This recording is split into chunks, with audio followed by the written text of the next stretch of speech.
Welcome everyone to Goodknits. For those that are brand new here, I'm Sherry and I'm a Canadian expat living in Amsterdam with my husband. If you're just coming across this channel for the first time, welcome. This is Knitting Podcast number 25, and this is my channel here on YouTube where I share all my thoughts and feelings on my knitting projects, what I'm enjoying, what I'm not, my successes, and especially my failures. I tend to have a lot of learnings in my knitting, and I try to be very open and honest about that here.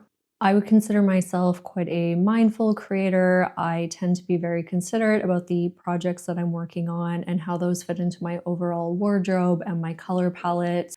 I really want to make sure that the pieces that I'm knitting are things that I will get a lot of enjoyment and wear out of. So you will probably hear me talk a lot about how things fit or don't fit into my life. I also do a series around every 4 to 6 months called the Wear Test. You can go back and watch some previous episodes. And that's where I really share, after a few months of wear, how those knits are working. Am I happy with them? What would I change? Am I happy with the yarn, the color? That is a series that I do quite regularly, and within the next couple months, I will probably have a new episode of that. In today's episode, I've got one finished object, which is my Braidy Loop Cardigan. It's finally off my needles. I'm very happy to finally be able to share it in its final state. We've been talking about it for months. And then I have 2 whips that I am super excited to be working on, and I have lots to share. So I am actually filming this episode only a week after my last podcast, and that is simply because I've been making such quick progress that I really wanted to sit down and film and share all my initial thoughts so that we didn't get too far and then they were already finished objects. One thing I wanted to share before we get into the more traditional podcast episode part is last weekend I got a burst of energy and decided to go ahead and start cleaning out my yarn stash. It had been bothering me that in some of my knitting podcast episodes, I can see it behind me and it just looks really messy. And I was getting to a point where I didn't know where anything was and what I actually had left. So I decided that I was going to actually put it into clear categories. And that way I knew where everything was. But also I went through the trouble of actually adding all my stash to Ravelry as well, so that as I'm browsing patterns, I can see what I have and start to think of, okay, is this something that I could use from my stash to make a new project? As I was organizing my yarn, I decided that in my IKEA cabinet that I put everything in, I was going to organize by projects that I'm currently working on, so the yarn that I need for active whips. Then the next cubby over is the projects that I have plans for and I know what I'm going to knit. And the next cubby is balls of yarn where I actually have, a fairly substantial quantity. I could make a sweater or an accessory, but I'm just not sure exactly what to do with them yet. And then the final shelf in there is yarn that is sort of single balls or maybe 2, and I'm really, really not sure if I have enough to actually make anything or what I would make. Then I also have 4 basically wine boxes, which we've collected over the years, and I also organize those into yarns that have like a lot of scraps, but a substantial enough amount that I could probably combine them or make something scrappy or potentially even find a project that would fit. And I put all of that into Ravelry so that maybe I can find a project one day. And then the rest of the boxes, the other 3, are organized by weight. So I have a fingering, a DK weight and above, and a Mohair box. So as you'll be able to see, my stash is nothing substantial. I do that on purpose. I try not to collect yarn. It's just a personal thing. I want to make sure that I'm buying yarn very intentionally and I have a project for it. Sometimes it doesn't work out, or I'll buy a yarn and it doesn't work out for the project I intended. But then what I do try to do is make sure that the next project I cast on or soon cast on, I do find a purpose for that specific yarn. And I have one of those, actually kind of 2 of those to talk about today. When it comes to yarn stashes, how do you organize? I would love to know from everybody if you have a specific system, or do you just kind of throw it all into a cabinet, or I think some people keep their yarn in Tupperware containers. What do you do? I would love to know if there's maybe different systems, different ways of thinking about it. I love to organize, so I'm always very curious about that stuff. And just one reminder, which I mentioned in the last podcast episode, my friend Melanie and I are going to be hosting a knitting meetup here in Amsterdam. So if you are a Netherlands-based knitter or you're in Europe and you are willing to travel, I would love to have you. It is going to be on December 1st from 10:30 to 12:30 at Cafe Brecht. And it's just going to be super cozy, no big plans or anything. I just want to get a group of knitters together and just meet and chat and enjoy our hobby. So if you're interested in joining us, I will include the Eventbrite link in the show notes below. It is limited space simply because we can only hold so many people at the venue. We're already 50% sold, so don't forget to go get your tickets so that you don't miss out. Moving into finished objects. So I'm very happy to report that my Braidy Loop Cardigan by Other Loops is finally off my needles. I technically have been working on this project since April. I cast it on, did very few rows, then shifted focus to my Milady's dress. So I consider more that I officially started this project June 15th, according to my Ravelry. So this took me 5 months to knit, basically, which is definitely one of my longer projects, but I was not working on this monogamously. Obviously, in the summer, knitting a cardigan is not the most appealing, so I would just work on it here and there. It was a project that was quite fun at the beginning because you have all these cable details, you are working this saddle shoulder, and it's very quick and satisfying to get through that part. So I kind of zoomed through the initial top section. And then when I got to the body and it was just back and forth stockinette, I would pick it up here and there, but not really actively work on it all the time. So with this cardigan, I knit it on 4.5mm needles for the majority of the project. It is knit up in Isayer Jensen, then held with Isayer Soft Silk Mohair, both in the color 2S. And this Isayer Jensen is 100% wool, and the mohair is 75% goat mohair, 25% silk. I'm going to get up and kind of talk through this so that you can see it while I'm wearing it. So this is all block now. This sleeve is still a tiny bit wet, but nothing so bad that I can't wear it. I knit this in a size small, and it is meant to have 25 centimeters of positive ease. And I did a measurement right before filming this episode, and currently it's at 107 centimeters circumference, which only gives me 20 centimeters of positive ease. And basically, if I look at the measurements that I got for this project, I'm definitely much closer to the extra small in size, not the small.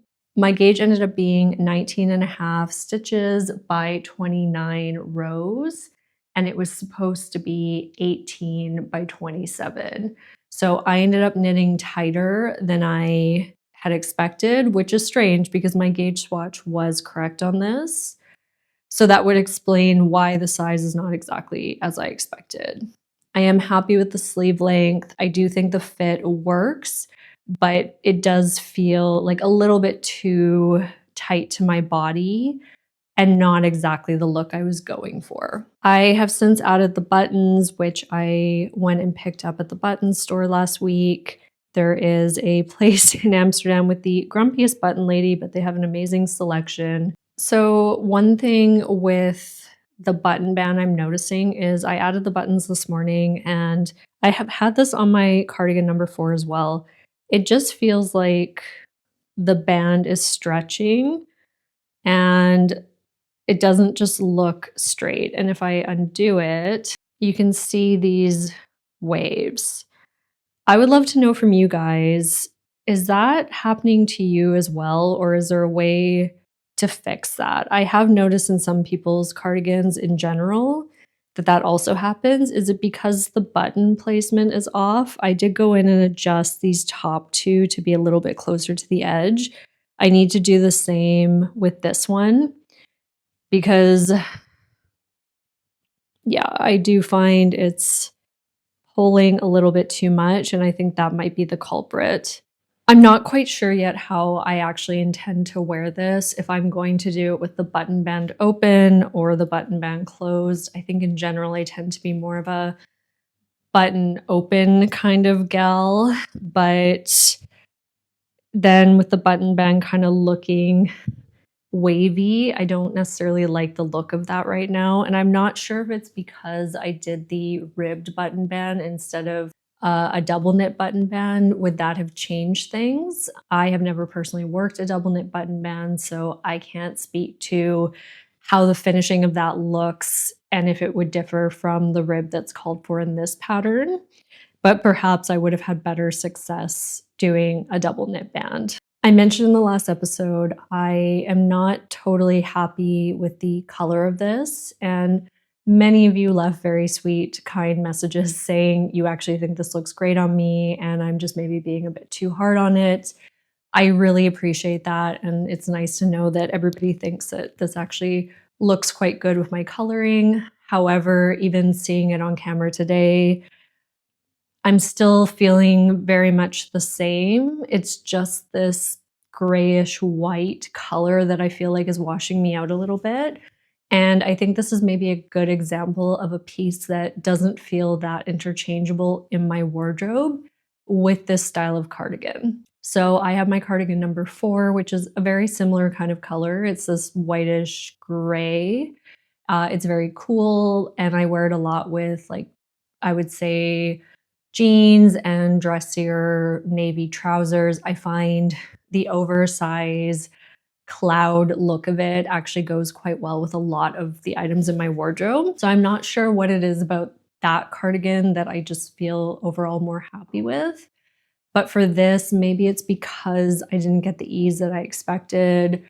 And it's just, I wanted this to feel more oversized. And because it's not, it doesn't feel like this really cozy casual piece to throw on over jeans. It also doesn't feel dressy enough to wear with dress pants. In general, this didn't work out quite as I expected. And if my gauge had been right and my color had been right, I would maybe feel different. I do think this is going to be a piece that I try to dye. I still haven't used the RIT dye that I talked about last episode, so I can't speak yet to how easy or difficult that is. But I think, this is a project that I would be happier with at its current ease if it were a darker color that I felt went a little bit better with the rest of my garments. So I think that's definitely on the table.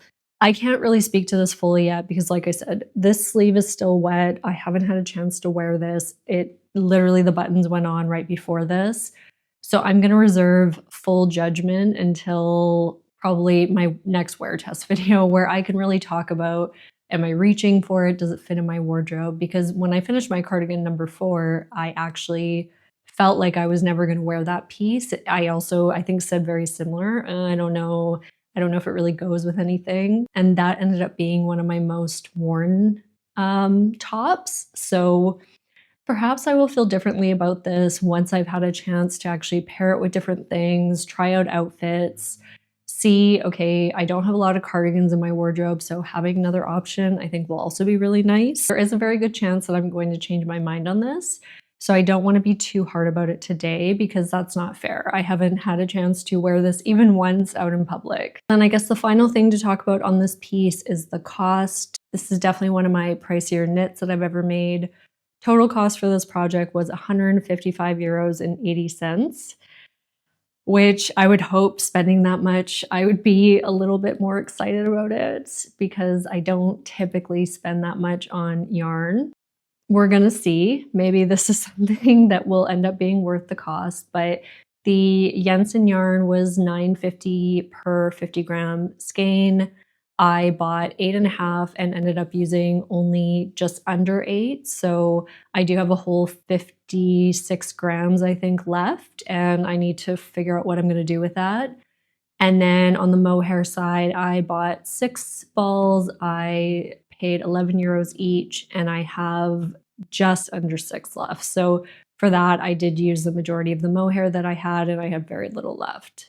And I guess if my gauge had been right on this project, I probably also would have used less yarn in general. I also think what I'm going to do now that the buttons are on is reblock this project and see if I can get a little bit more width out of it. It was really difficult to block the body without having the buttons on because there was nothing kind of holding it together. So maybe now if I block it with those on and then try to stretch it out a little bit more, I may be able to get the ease that I'm looking for. So maybe once one of my other projects is off the blocking mat, I will be able to try that and see if that changes my overall feelings. So that's my Braidy Loop cardigan. I will have more to share on this again in the future, but very happy to have this done. It was one of my final remaining lingering whips, and now I am fully into fall knitting, brand new projects. So with that, let's go ahead and talk about whips. I have two whips that I want to talk about today, and the first is my Winnie sweater. So this is a pattern by Woozy by Céline. She is also here on YouTube. She has an amazing podcast. This was a very random cast on. Lee, who I sent my Tulsa tee to, ended up gifting me 6 skeins of this Assayer Eco Soft, and this is color E4S. And when I got this, I was actually originally thinking of making a levitate wrap, but then I was looking at the pattern and realized I would have to buy more of this and also an additional yarn to pair it with. And I wasn't sure I really wanted to go ahead and spend more money on that specific project because as much as I like the levitate wrap and I would like to make it one day, I wasn't feeling a huge pull towards it.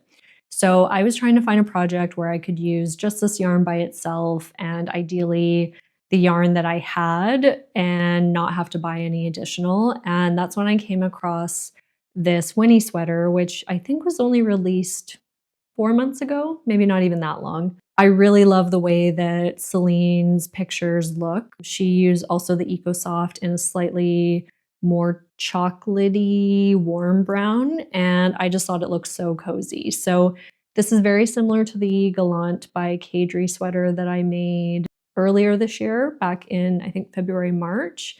And I really, really like the funnel neck. I think this style works really well in Amsterdam. I get a lot of wear out of it. So I figured I wanted to try a new designer.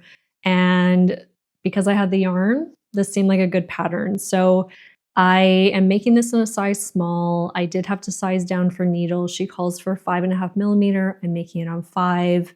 And my gauge is slightly off on rows. So that just means I need to be a bit more mindful of the length that I'm going to and just make sure that I don't make it too long. I tried it on as I went and it seems to be hitting in the right spots.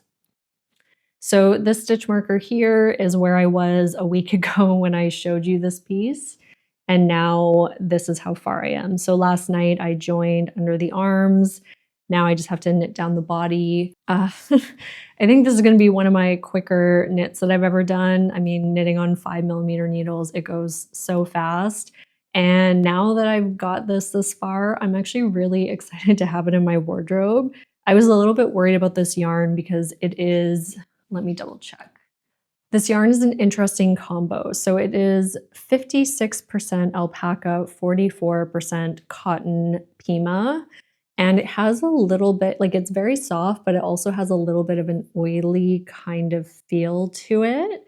And I was a little bit worried that it would feel strange on the body, but as I'm knitting with it and the pieces coming together, I am really feeling like this is going to be a very soft, cozy knit. And I think my swatch softened up quite a bit. I don't know necessarily from a process perspective if I would work with this yarn again. It is really not splitty, but because it has all these tiny little fibers on it, when you're knitting with it, they kind of stick together, or I don't know how to explain it. It just, you kind of feel like you're always pulling your yarn a bit, and that can be a little bit annoying. So this may be the only time that I actually work with it. Let's see. So my plan for this is I am going to continue knitting until I finish this ball, which hopefully will get me through the majority of the body.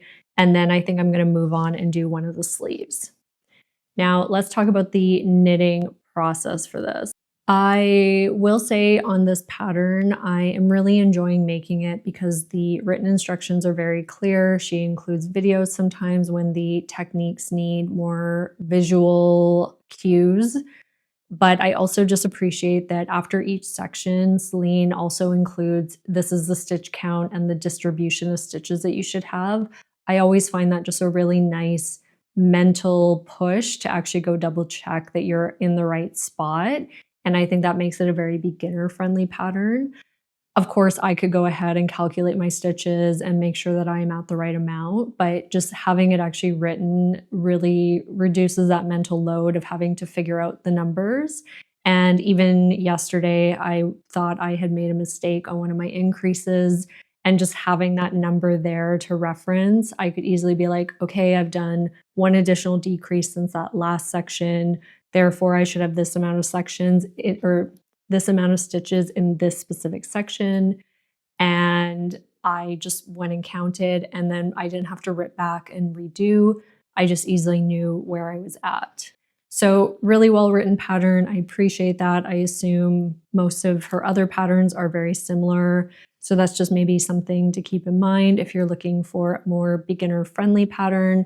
I think this is a great option. I also like that the Gallant sweater that I mentioned before didn't have any short rows, and I really wish that it had. The thing I appreciate about this sweater is it does have short row shaping in it.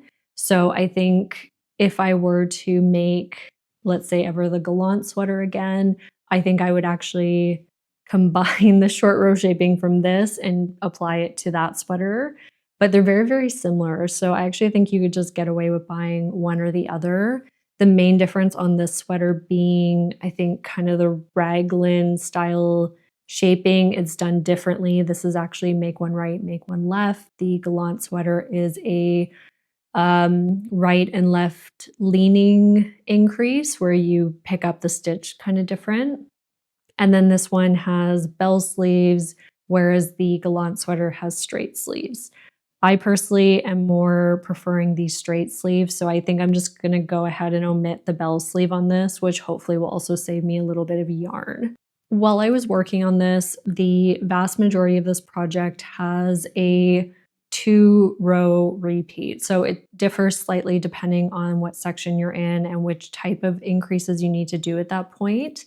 But for the most part, everything is always knit one and then a round of increases, knit and then a round of increases. So rather than having a ton of stitch markers placed only every second round, in order to keep track of what I was doing, I went with a tip that a viewer, Sharon, had shared with me back when I had talked about this, I think in a wear test video when I was talking about my Sonia shirt and how the slip stitches, I missed a few rows because I couldn't tell exactly where I was. And she suggested this most amazing hack, which is just use colored stitch markers. So all I do is on my main stitch marker, which technically you don't even really need that, but I like it for the visual cue. I just placed a red marker, which I'm using as my knit round, and then a green marker, which I'm using as my increase round. And I intentionally went with red and green sort of as a no, stop, don't do increases, green, go, do increases. So then all you do is you're knitting around. When you reach your beginning of round, you just switch which color is actually sitting on your needle. So when I need to do an increase, I would put this one on. When I need to do a knit, I would do this one. And then, like I said, the stitch marker is more just here because I find it to be a good, helpful visual aid. But you could absolutely get away with not doing that and just use the 2 colored stitch markers. This was a lifesaver because I never had a case where I forgot to change my color. And then I would have lots of times where I got halfway through a round, realized, oh, I completely forget what I'm on. Am I doing a knit? Especially once you get to that 200 plus stitch mark where it's like, okay, I have no idea. I'm halfway through a round. What was I doing? All I had to do was go do a quick check of where my beginning of round color was, and that easily told me what I was on. So I posted this on Instagram, I think a few days ago, and so many people commented saying they'd never heard of this before and what a lifesaver it was, and they were definitely going to try it. So I also posted this in my knitting hacks video a few weeks ago.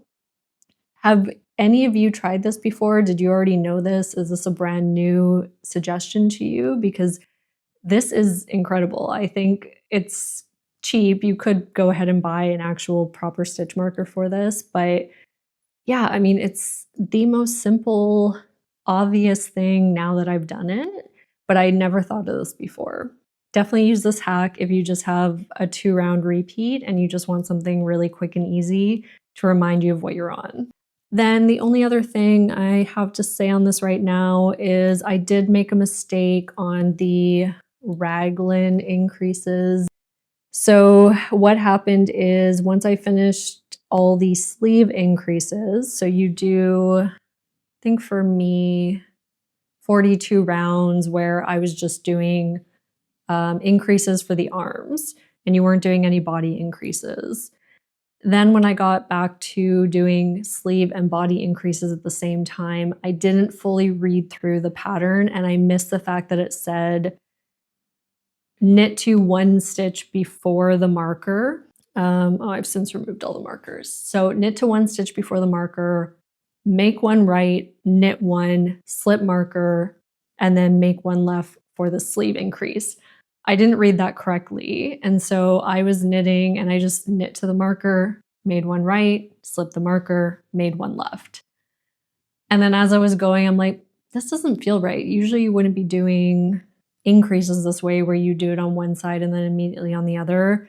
And then that's when I went back and read the pattern and saw, oh, I missed a raglan stitch because I'm just used to, what have I been working on? I feel like I was recently working on something where you have a stitch in between that's actually your raglan stitch. So then, on my staple skirt. So I'm kind of used to the raglan stitch being centered between 2 other markers. And in this case, it wasn't, which is fine. But I just wasn't really thinking. And I was knitting late at night and realized, yeah, okay, I just did all the repeats for that. I didn't really want to go back. It was only 6 rounds, but I tried to just pull a few stitches off my needles to see how sticky this yarn was and if it would be easy to kind of rip back and just go in and pick up stitches. Unfortunately, it was quite slippery, and the second I would pull a stitch off, it would just kind of ladder down. And I didn't feel like it made, honestly, a huge difference. Of course, it doesn't look maybe perfect, but this yarn is so dark and there's so much going on with it that it's really not obvious. So I've decided to just leave it. I finished all my increases, and just on the next section where you just increase for the body, I just went ahead and did it exactly the same. Better to not add in an additional raglan stitch at that point. And now it's just straight stockinette. So that was my decision here. I'm fine with it. Maybe one day it'll bother me, but if you're going to knit this or you are knitting this, just make sure to read that pattern carefully so you don't make the same mistake. The second whip is the staple skirt by New Wave Knitting or Jeanette Gaudreau. This is looking like a hot mess. And I'm not knitting this in any specific size actually. So this is a custom, like tailor-made pattern. You can knit it on any yarn, any gauge, and put in your own measurements, and it will spit back the exact instructions for your size, your measurements, your yarn. So I'm knitting this to be 45 centimeters in length. And I last episode had finished all the stitches for the elastic waistband, but I hadn't actually inserted the elastic waistband. I was procrastinating. And when I finished my Braidy Loop cardigan, I decided one night, you know what am I waiting for? I'm just going to sit here, sew together the elastic, and then go ahead and do the pickup and like actually knit it into the waistband. So that actually went really smoothly. I didn't have any issues other than the fact that on this yarn, which is Retrosario Rosa Pomar in the color 07, I keep running into the issue of having little yarn joins, which has happened I'm only on my second ball. At basically the beginning of both balls, I immediately had a yarn join after a few rounds. And then on the second ball, I again had another knot or join about halfway through. So I get that happens. However, it is a knitting pet peeve of mine because especially when you've just joined a new ball and then you have that and it's on something where like this is not paired with mohair, therefore you can't really hide that within some texture. So my preference, like when I work with summer yarns, is to break the yarn and rejoin it so that I don't have the issue of a little knot coming through my project, because that would just drive me crazy. And then there's no way to go back and fix that later. So I wasn't really expecting that, just given the quality and price of this yarn, but it is what it is. I'm hoping on the next few balls, I'm not going to have the same issues. So that happened quite a bit while I was working on the band. And then I am now through all of my, I guess, hip increases. So I have worked my way out. I tried this on the other day. It fits really well. It's at that length right now where obviously it would be very indecent to show you if I tried it on, but it's fitting exactly to my body. And now I'm at the point where I just need to go in and do the thigh shaping essentially. So now I start to decrease to get to the width of my mid thigh. I'm going to knit it to 45 centimeters. And this really is just flying by. I haven't worked on it in a few days because I've been really obsessed with my Winnie sweater. But I think today, it's Sunday, I'm just going to sit down and actually put in some effort to this, because really I think this could be a few-day project if you really wanted it to be, especially if you were knitting on a heavier weight yarn on bigger needles, which you can absolutely do. You might remember that before I started this project, I bought 7 balls of yarn before I'd actually gauge swatch for this because I didn't have the yarn to do that. And I had kind of gone with what the pattern said. So if you're working with a DK weight yarn, you needed roughly, I don't know, 700 or 600 meters of it. When I swatched and I put everything in, so in order to calculate the meterage that you need, you put in your gauge, put in also the weight of the swatch that you knit, and then what each ball is. So 143 meters per 50 grams for this. So I put that all in, and then the pattern spit back at me that I actually needed 900 something meters of this, which was 2 whole additional balls. So I kind of panicked thinking, okay, do I increase my needle size so that I can get that down? Or do I just go ahead and bite the bullet and buy 2 more balls? So I made the decision that I didn't want to change the gauge. I really like this tight knit here. And I was just going to go buy the 2 additional balls and pay again I think 10 euros in shipping. So this ended up being quite expensive for 7 balls of yarn. And then the other day I was knitting and I was double checking some things on the pattern, and I realized, okay, you put the weight of your swatch, which for me was 8 grams. And I was looking at my swatch and realized, oh, I knit a bigger swatch than 4x4. But the pattern doesn't ask you what size you knit your swatch at. So actually, probably if I knit a 4x4 swatch, as you do, and that's what you're usually measuring, it probably would have been closer to 5 or 6 grams, which if I changed that in the pattern, it actually would have been around the meterage that I originally had, the 5 balls. So I think I've unnecessarily gone ahead and bought 2 extra balls of this, because as I was knitting, I'm like, wow, I mean, I'm already like a quarter to a third of the way through this, and I'm only on my second ball. And I mean, this is my second ball. I still have quite a lot. So how in the world am I going to need 7 balls of this? And yeah, I will see, but I'm pretty sure I may not even need 5 whole balls. which means I will have extra of this yarn. I guess I can make some kind of accessory. Yeah, I didn't think of that at all beforehand until I was sitting there looking at my swatch. I'm like, oh, I knit the swatch quite a bit bigger than I usually do.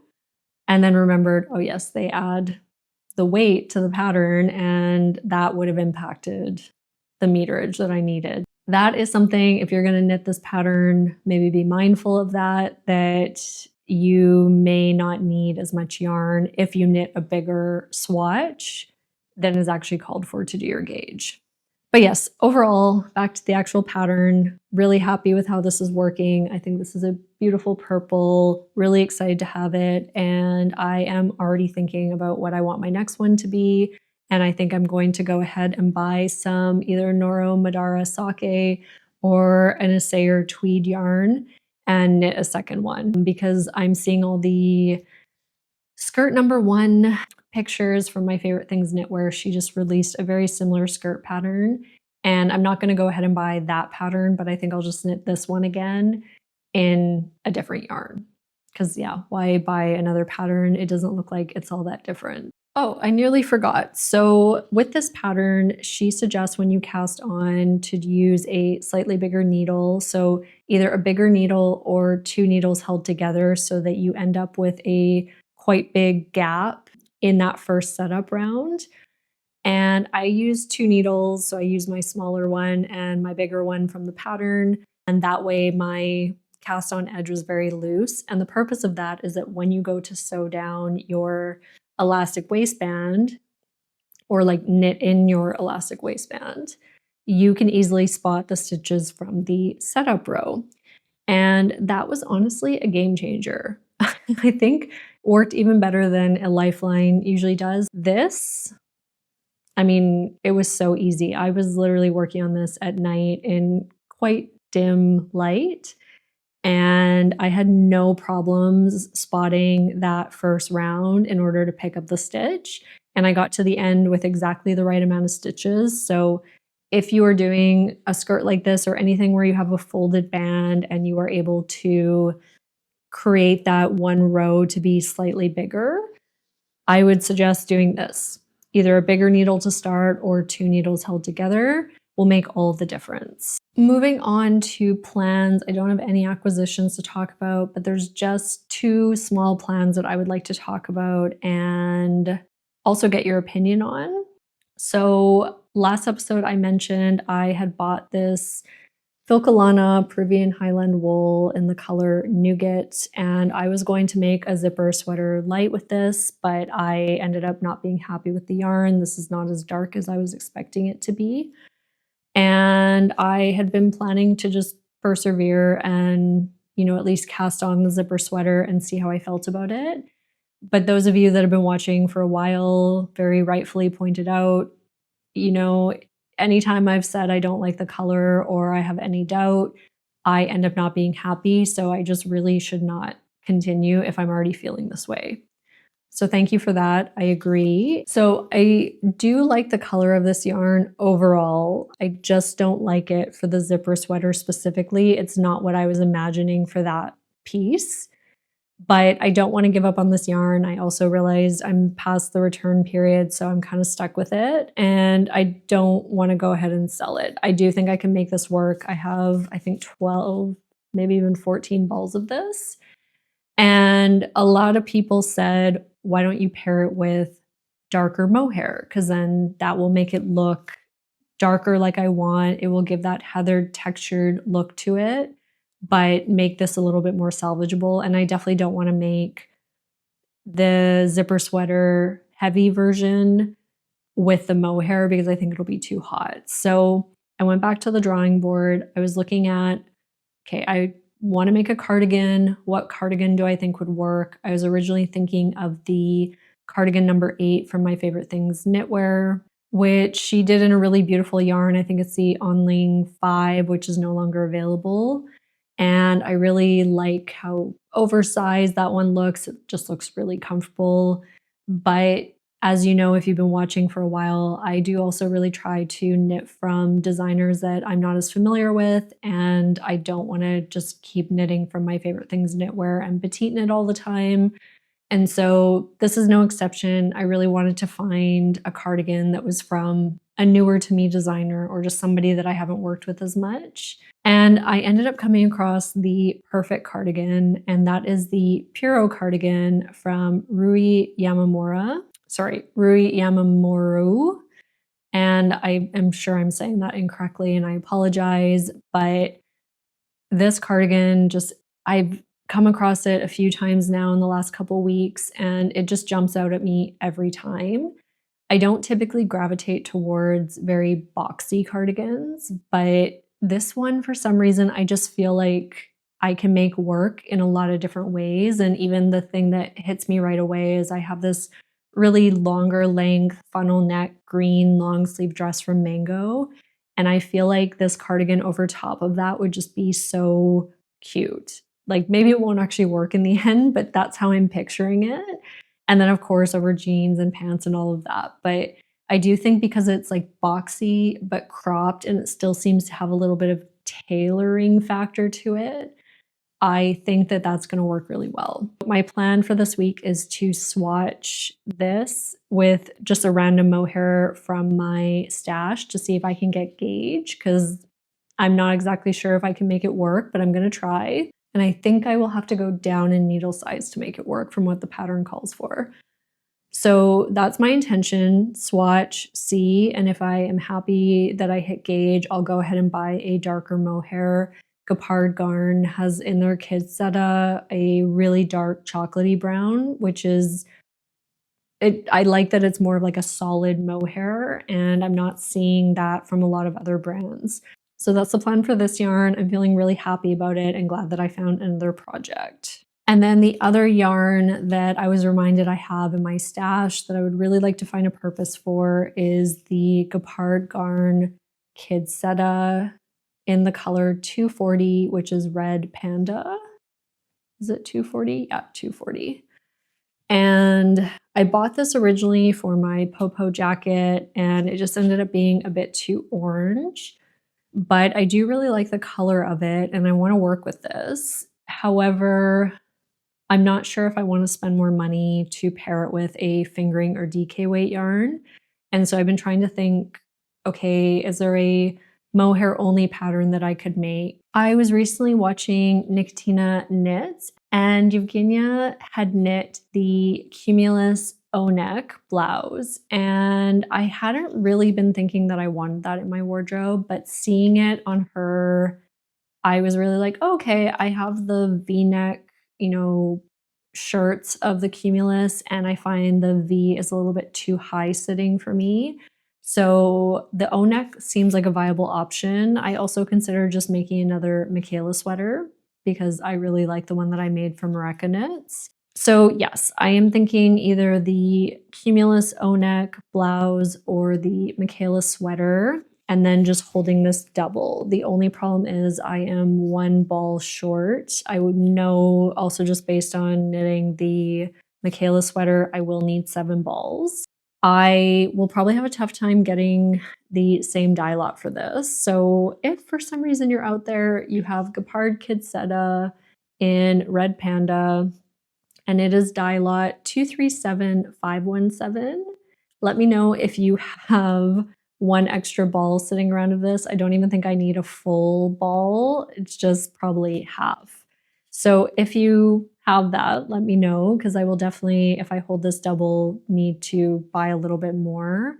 And this color looks very different than the pictures online. So I am quite worried that if I were to just order an extra ball, it will probably be quite different. I was also thinking of making the Cognac sweater and buying the Gapard Wild and Soft and holding it, but I can't find the right orange in that yarn. So maybe I would need to branch out and use a different one, but that's also on my list. The one without the ribbing, just the Cognac that I think Rebecca from Hip Knit Hooray also made, where it's the I-cord. But yes, then I would need to buy a little bit of extra yarn, but the benefit there is I could make this amount of mohair work because I have 6 balls.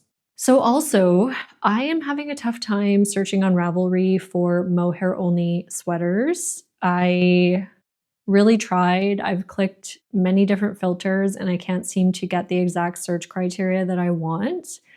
If there's other mohair only patterns that you gravitate towards and you think would be good recommendations for this, can you drop those in the comments? Because yeah, other than the petite knit ones and Mareka knits, and then a few mohair patterns where you're just holding it single, which I definitely don't want to do, I haven't really been able to find a lot of mohair only patterns in my search. So very curious if maybe there's something new that I just haven't thought about. So I think this is a good point to wrap it up. Thank you so much for watching, and please don't forget to like and comment if you enjoyed this video. I would also appreciate it if you want to support me in a slightly bigger way. You can always buy a pattern from my Ravelry wishlist. That link is included in the description below. And as always, please don't forget to subscribe and turn on bell notifications. I post new podcast episodes every 2 to 3 weeks and sprinkle in additional content here and there. So thanks for watching, and I'll see you in the next episode.